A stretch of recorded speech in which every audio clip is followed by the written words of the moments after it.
Meus queridos, agora eu vou chamar para a gente fazer o painel de tecnologia com muitas informações úteis para vocês, coisas práticas para vocês aplicarem no dia a dia. Vamos falar com o Henrique Castro, que é diretor de tecnologia da FDG, que vai fazer uma entrega maravilhosa de conteúdo. Seja muito bem-vindo, Henrique. A plateia é toda sua.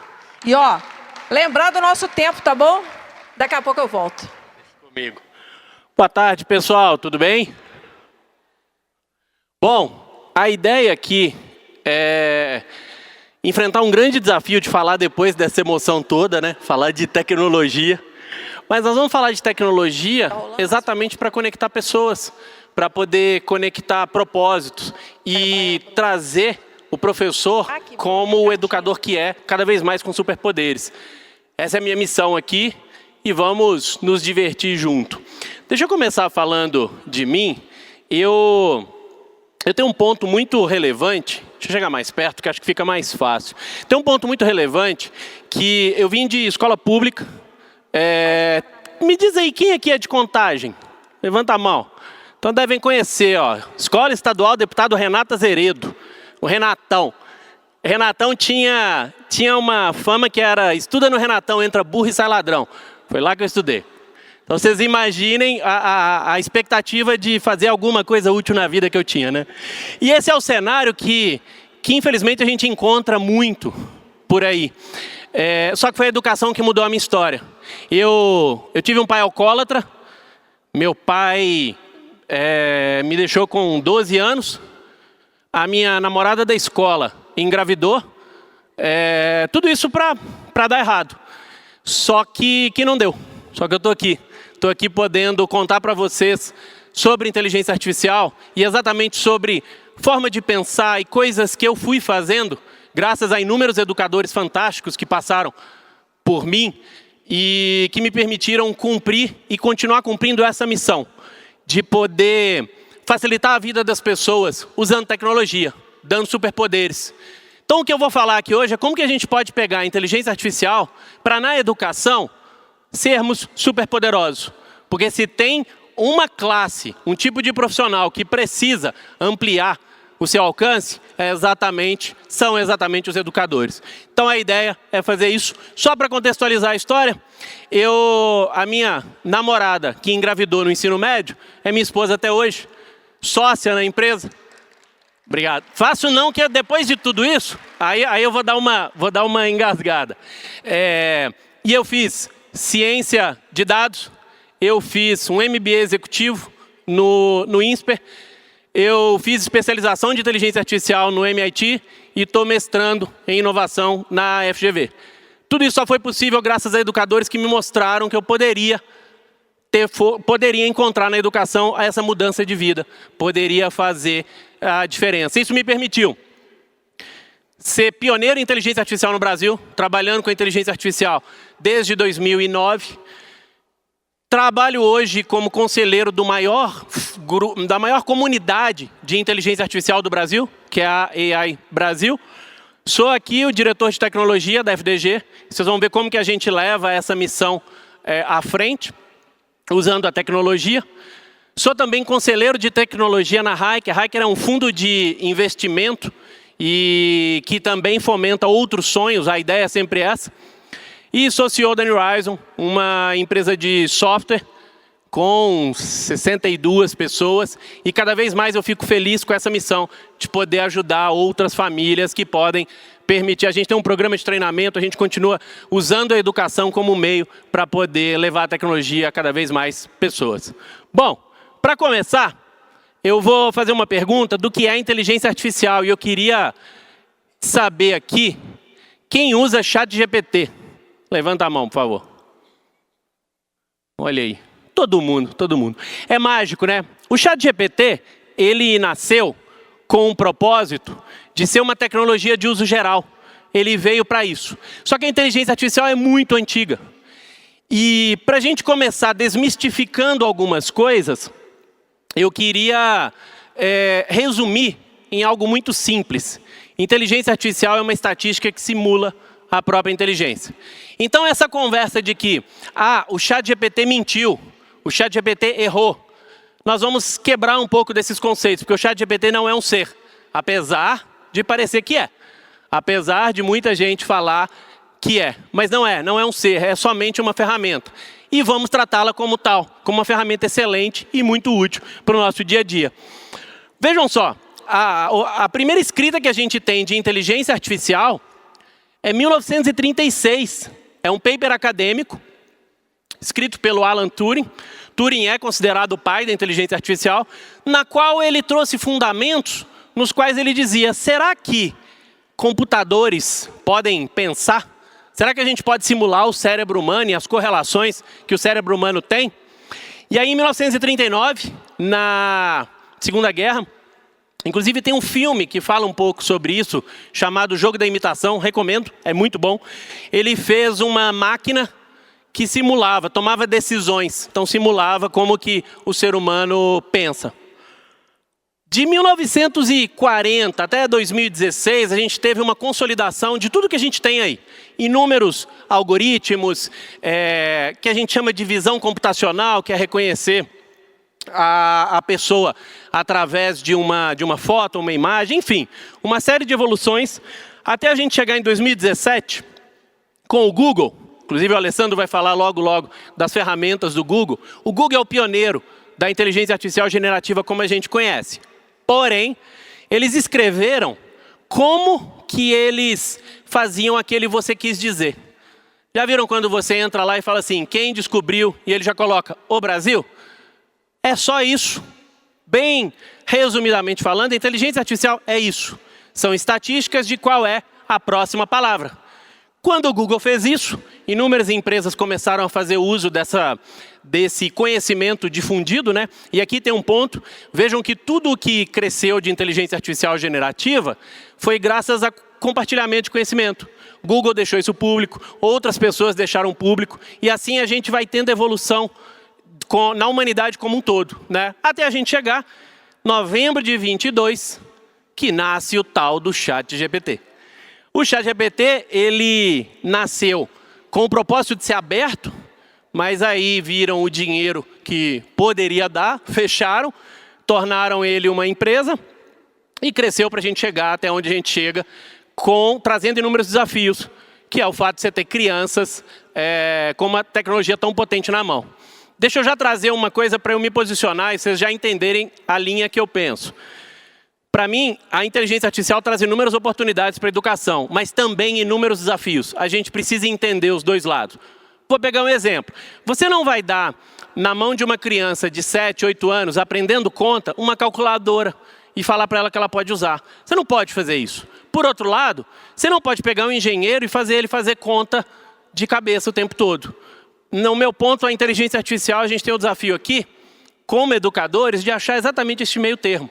Como que a gente ensina os adolescentes a irem lidando com isso, que não é mais uma tecnologia, é uma ciência, e como que a gente pode também fazer com que, na hora que não é para usar, não use. Usar esse equilíbrio. Vou citar um exemplo dentro de casa. Eu tenho 2 filhos, né?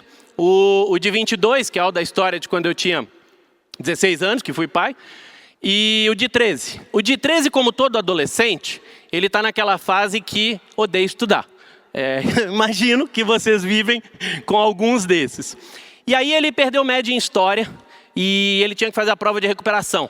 Estava estudando era napoleônica. E ele bravo, falando assim, caramba, não sei para que eu tenho que saber disso, aconteceu na França, é Napoleão. Aqueles questionamentos que, principalmente quem dá aula de história, deve estar cansado de ouvir. Aí eu peguei no ChatGPT e fiz um Napoleão para ele. Falei para o ChatGPT, você vai falar com uma criança de 13 anos de idade que está estudando e você é Napoleão Bonaparte. E ele começou a conversar com o Napoleão. E ele, né, como adolescente, você perdeu a guerra. E aí o Napoleão respondia, ora, jovem insolente, eu só perdi porque a Rússia usou frio.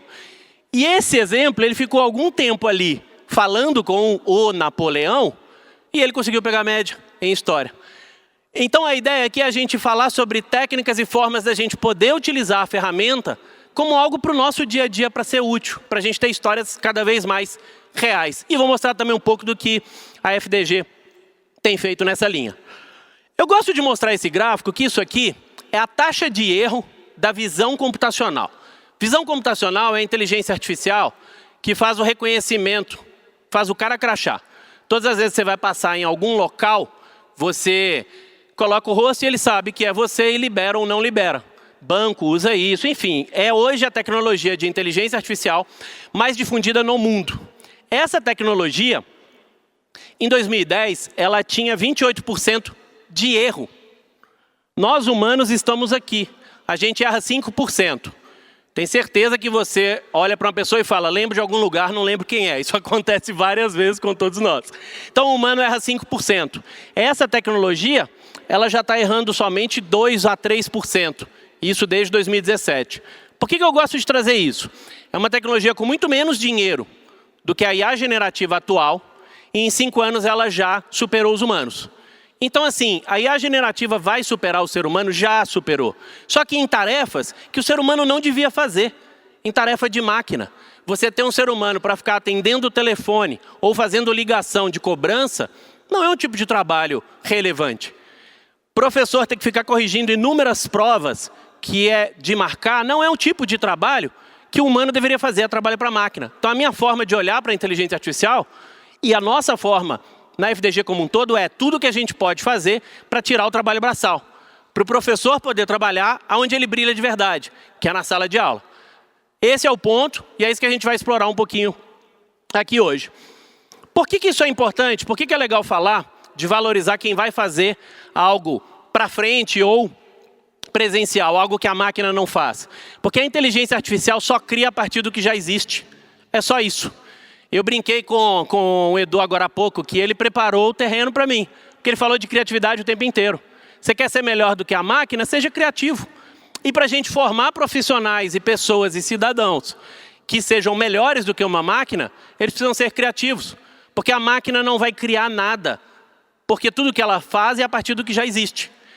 Então essa é uma das premissas principais para a gente poder falar um pouquinho da inteligência artificial generativa. E aqui eu quero mostrar o nosso ChatGPT com um grande erro que ele vira e mexe comete. Eu virei para ele e falei assim, ó, estamos no Festival de Educação Liga da GID, esse é o momento de brilhar.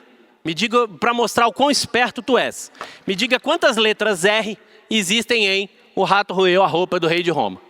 Aí o que o ChatGPT fez? Lindo, vamos lá, show de bola o festival. E ele disse que tem 7 letras R's. E ele ainda me mostra a conta e fala que tem 7. Ali no do Roma, que nem sei de onde ele tirou do Roma, ele colocou 3. Por que ele fez isso? Porque ele é uma tecnologia somente estatística. Ele conta a próxima palavra. Então ele vai contar o que ele ainda está gerando, ele erra. E é engraçado que ele falou assim, quer que eu prepare uma resposta em tom divertido, querendo fazer piada, né? Aí eu falei, vai, já que ele está feliz, deixa ele seguir. E aí ele coloca, me pediram para contar quantas letras R's, é uma charadinha boba. E aí ele continua seguindo no erro. Eu vou mostrar para vocês como que a gente resolve isso. Que aí ele mostrou o tom bem mais humorado, fez uma piadinha, né? Acharam que iam me pegar? Na frase, o rato roeu a roupa do rei de Roma, tem 7 letras. E ele continuou, errando o tempo inteiro. Até o momento que eu falei para ele assim, faça a contagem passo a passo. Se ele faz frase por frase, sentença por sentença, pedir passo a passo, ele vai fazer isso aqui e aí ele vai acertar. E aí ele me pede desculpa, né? Ele, que pena. O mais legal é que ele tem a cara de pau de errar e depois meter um emoji aqui brincando sobre desculpa. Por que eu gosto de iniciar a fala trazendo esse exemplo aqui? Porque é uma tecnologia cheia de falhas e também cheia de acertos. A gente precisa saber reconhecer isso para diferenciar. Porque imagina um aluno utilizando o ChatGPT para responder um trabalho, ele além de não aprender vai dar uma resposta errada, se for em alguma linha que vai envolver conta, estatística ou algo do tipo. Bom, em cima disso vem um dado muito alarmante. Isso aqui é um ranking feito pela Universidade de Toronto, no Canadá, de percepção positiva sobre inteligência artificial. Vejam que os 2 primeiros países são Índia e Quênia, porém, o terceiro país do mundo que mais acha que a inteligência artificial acerta é o Brasil. E isso é mais assustador quando a gente olha os países com baixa visão positiva sobre inteligência artificial, que são os países desenvolvidos. Vejam que existe uma faixa de países emergentes e depois vem a faixa dos países desenvolvidos numa diferença muito grande. Eu vou dar um zoom nesse recorte do Brasil, porque ele está literalmente junto a inúmeros outros países. Além da Índia e do Quênia, tem Afeganistão, tem vários países onde todos, em sua maioria, olham a inteligência artificial de forma extremamente positiva e acreditam em tudo que ela diz. E esse é um grande perigo, porque quando a gente pega os países mais desenvolvidos, os países mais desenvolvidos não têm tanto essa visão. Por que eu gosto de trazer isso? Para a gente estimular cada vez mais este ponto. É uma tecnologia fantástica, com inúmeras possibilidades, eu vou mostrar aqui, mas se a gente não olhar de forma crítica e não ensinar as pessoas a olharem de forma crítica, a gente tem um grande problema. Principalmente num mundo que agora fake news está tomando conta cada vez mais. Bom, como que os jovens aprendem inteligência artificial? Aí da pior maneira possível, na minha opinião, via rede social. Eu brinco, quando eu vou dar palestra em empresas, eu coloco assim, inteligência artificial dos influencers e a inteligência artificial real. Porque na rede social, as pessoas querem vender curso. E isso é um grande problema, porque o jovem está pegando, está aprendendo por ali e está achando que ele vai saber mais do que o educador na sala de aula. E este é um grande problema. A gente precisa trazer cada vez mais esse tipo de conscientização. O segundo ponto é que eles possuem uma enorme dificuldade de avaliar criticamente. Vão acreditar e vão levar isso para frente. E por último, 74% acreditam que é importante na vida profissional. Então a gente tem um grande desafio. É uma tecnologia fantástica, acreditam que é importante, porém não estão sabendo como aprender ou como utilizar. A Universidade Federal Tecnológica do Paraná trouxe uma pesquisa bem legal na educação. 69% dos educadores possuem apenas conhecimento básico sobre IA. Só que 84% demonstraram interesse na formação continuada. Enquanto 84% e 78% acham importante aprender. Só que não adianta eu chegar aqui para vocês e falar assim, vocês têm que aprenderem com a inteligência artificial, sabendo que muitos aqui trabalham em 3 turnos. E ainda tem o trabalho depois, correção de prova, preparação de aula. A gente sabe que não é tão simples assim. E aí esse é um dos grandes desafios. Por outro lado, a maioria dos entrevistados, são 33%, tem de 45 a 54 anos. Então a gente não está falando de educadores jovens que estão afim e sedentos pela inteligência artificial. A gente está falando de educadores que já estão há mais tempo e que já viram que isso é importante.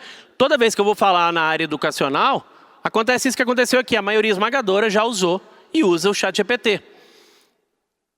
O que a gente tem de desafio aqui para a gente poder resolver? O primeiro é que falta capacitação.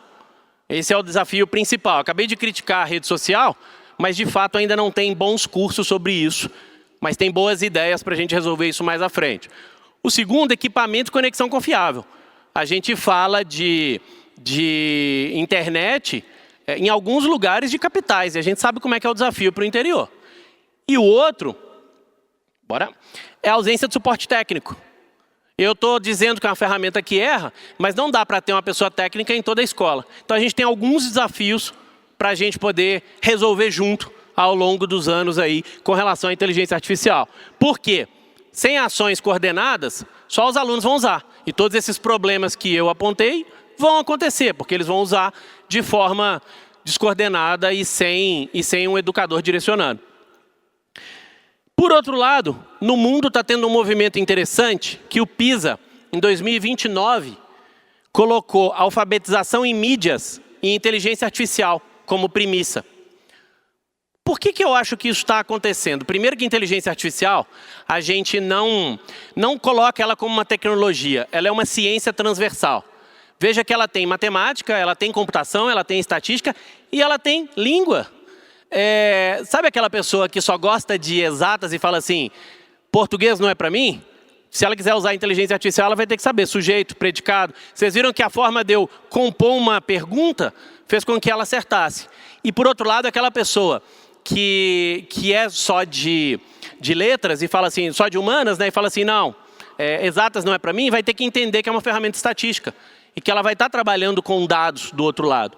Esse desafio eu vejo como uma grande oportunidade, porque a gente pode usar da inteligência artificial para poder fazer com que os alunos possam entender que tudo hoje em dia é multidisciplinar, que não dá para saber só de uma matéria ou só de outra.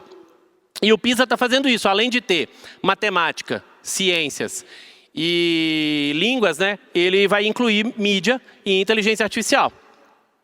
E aí, como que a GID pretende ajudar? Primeiro eu quero mostrar que já tem um movimento bem interessante, a Polly vai até falar um pouco mais disso depois, que é a ferramenta que a gente desenvolveu, que é o GID Pós, que vai permitir formação continuada para os educadores. E a gente já tem agora para dezembro inteligência artificial como parte da formação continuada. Segundo, a plataforma. Para a gente poder fazer com que mais histórias iguais a que a gente acabou de ver aqui aconteçam no Brasil inteiro, a gente precisa de tecnologia para a gente expandir isso. Então a gente está colocando toda a metodologia da GID dentro de uma plataforma. Então não tem uma criação de nada novo. Tem o uso de tudo que já funciona sendo colocado numa plataforma para ficar mais fácil para os multiplicadores. E aí a gente consegue controlar o que está acontecendo de ação de uma forma simples, fácil, para que qualquer pessoa possa ter acesso, sem precisar saber bem de Excel, sem precisar ler gráfico, de forma lúdica, colorida e direta. Outra coisa que a gente fez foi pegar todo esse histórico, os 30 anos de fundação, que tem inúmeros materiais, inúmeros documentos, e fazer com que a inteligência artificial possa ler esse tipo de informação.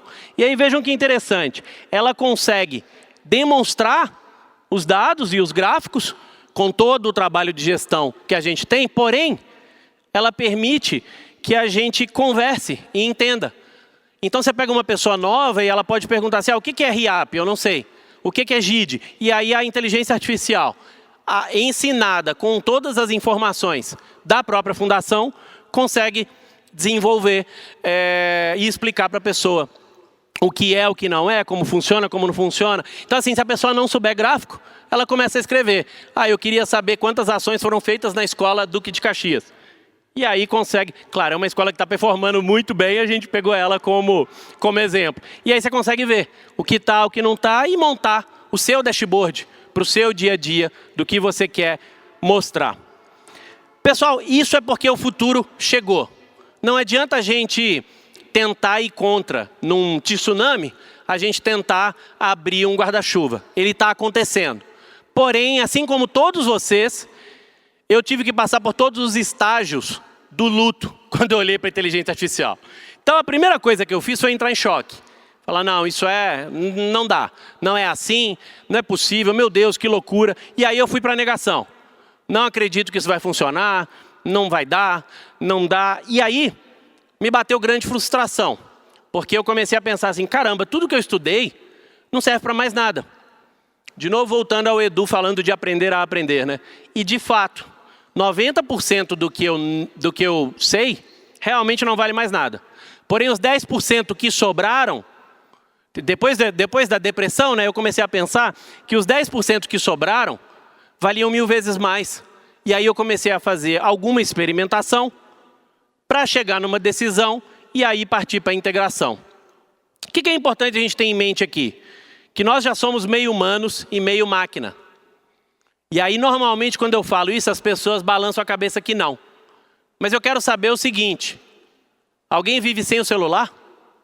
Ninguém implantou um chip na gente para nos tornar máquina. Simplesmente está no nosso bolso. Está todo mundo aqui com o celular.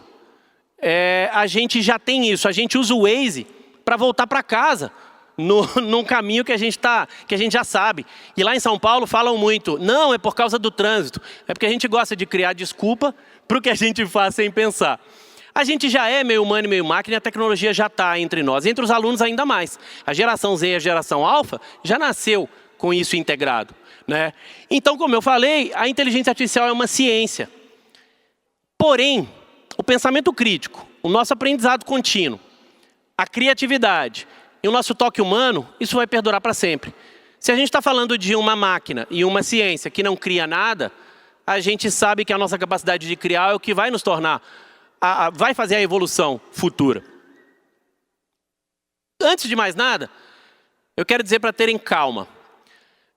Ninguém suporta a velocidade da mudança. Enquanto a gente está aqui, tem um adolescente de 14 anos de idade na Indonésia criando uma tecnologia fantástica. É meio que está tudo muito rápido o tempo todo. Então a gente não precisa se preocupar com isso. Porém, tem que estar o tempo inteiro se desafiando.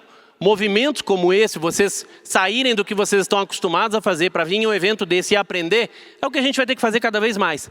Então o papel de educador nunca foi tão importante. Qualquer conversa de substituição me incomoda bastante, porque é uma tecnologia que não cria. Então, a não ser que se crie outras tecnologias, essa atual, a inteligência artificial generativa, não vai mudar nada. Então, não adianta, eu vivi muito esse cenário de eu querer procurar o tempo inteiro, não adianta a gente se preocupar em querer saber sobre tudo. A gente precisa saber o que é relevante, que é avaliar perguntas feitas. Na minha opinião, se a gente está falando de uma ferramenta que vai ter todas as respostas, são exatamente as perguntas corretas que vão ajudar. É instigar os alunos a serem cada vez mais críticos. Instigar os alunos a saberem cada vez mais pensar. O tal do método socrático, por quê, nunca foi tão relevante e tão importante. Um ponto extremamente útil para a gente falar de questões práticas da IA. O aprendizado, ele é sempre autodirigido. A gente está falando de uma ferramenta que você entra lá e experimenta. Mas se a gente fomenta em comunidade, que apesar do aprendizado ser autodirigido, o conhecimento é compartilhado, a gente consegue fomentar o uso de uma forma inteligente. Vejam que esse exemplo que eu citei do Napoleão é um exemplo simples, mas que foi feito e que meu filho já levou na escola e já falou com colegas dele, que aí o próprio colega tentou fazer. Então esse tipo de exemplo vai fomentando um bom uso. Saber, por exemplo, que com conta o ChatGPT é horrível, é algo importante, porque você já sabe que para matemática não é bom usar. E aí, a minha visão principal de inteligência artificial na educação, ela é muito mais sobre perguntas e menos sobre respostas. Não adianta a gente procurar resposta, a gente tem que procurar questionamentos, o tempo todo. Porque não é sobre substituir, é sobre transformar. Eu quero deixar uma última mensagem para a gente fechar, que é o seguinte: o maior caso de sucesso de inteligência artificial que eu vi até hoje foi feito por uma professora. E eu vou finalizar a minha fala mostrando isso para vocês, porque resume este momento que a gente está. Chegou a hora da gente liderar a educação do futuro. Fazendo hoje, construindo este novo capítulo hoje. E aí o vídeo vai falar por mim, e eu quero que vocês prestem muita atenção nessa história, que ela é fantástica. Tá pronta para ver você como professora? Então, ó, segura esse futuro aí, ó. Ela disse que a IA mostrou o sonho de ser professora e acertou o estilo de cabelo que ela quer ter. Ah, meu Deus! Amiga, você gostou? Ficou linda! Ela toda feliz. Olha aí, olha Lutador aí! profissional. Olha a pose, ele leva jeito. Olha aí! Artista pintor, ele está incrédulo. Nossa futura dentista. Olha que linda! Cirurgiã dentista. Maravilhosa! Cientista! Ele ficou encantado se imaginando no futuro. Que coisa linda a alegria dos colegas por ele. Gente, eu passo esse vídeo em toda palestra e em todas elas eu me emociono. Quando começa com a Eloá falando, ela viu até o meu cabelo, já dá uma bela de uma engasgada. O que a gente está falando aqui? De uma professora que perguntou aos alunos, no Rio de Janeiro, inclusive, ela perguntou aos alunos e colocou na inteligência artificial. Imagina o tanto de sonho que foi possível, esse aluno pôde se ver na profissão. Ali o vídeo dos colegas comemorando e torcendo por ele é um negócio que dá uma bela de uma engasgada.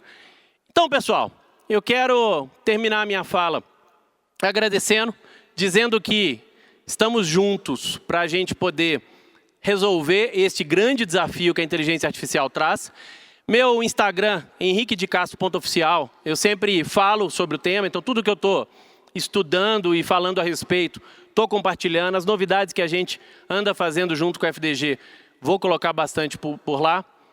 Muito obrigado e até a próxima. Obrigada nós por essa entrega tão qualificada, viu, Henrique? Você sabe que você fica todo intelectual com essa boina, né? Isso é por causa de implante no cabelo. Sério, você tá brincando? Sério, sério. E aí o pior é que aí estão falando, não, mantém, Então você não usa no dia a dia? Não, mas aí então é só precisa pra tampar. nós. Só pra nós, entendi. Agora eu vou ter que ficar usando, porque estão falando comigo, não, você vai ter que ficar usando a boina. Incorpora o personagem do intelectual. Mas aí o cabelo hein? vai crescer e aí eu vou querer mostrar o cabelo. Exatamente, porque aí qualquer graça, né, de gastar uma grana pra ficar Exato. bonitão e esconder isso. Exatamente. Não. Mas pelo menos agora você tem alternativa. Pode pôr e pode Dá pra tirar, fazer os dois. não é? É. Obrigada, viu, Henrique? Obrigado. Obrigada mesmo.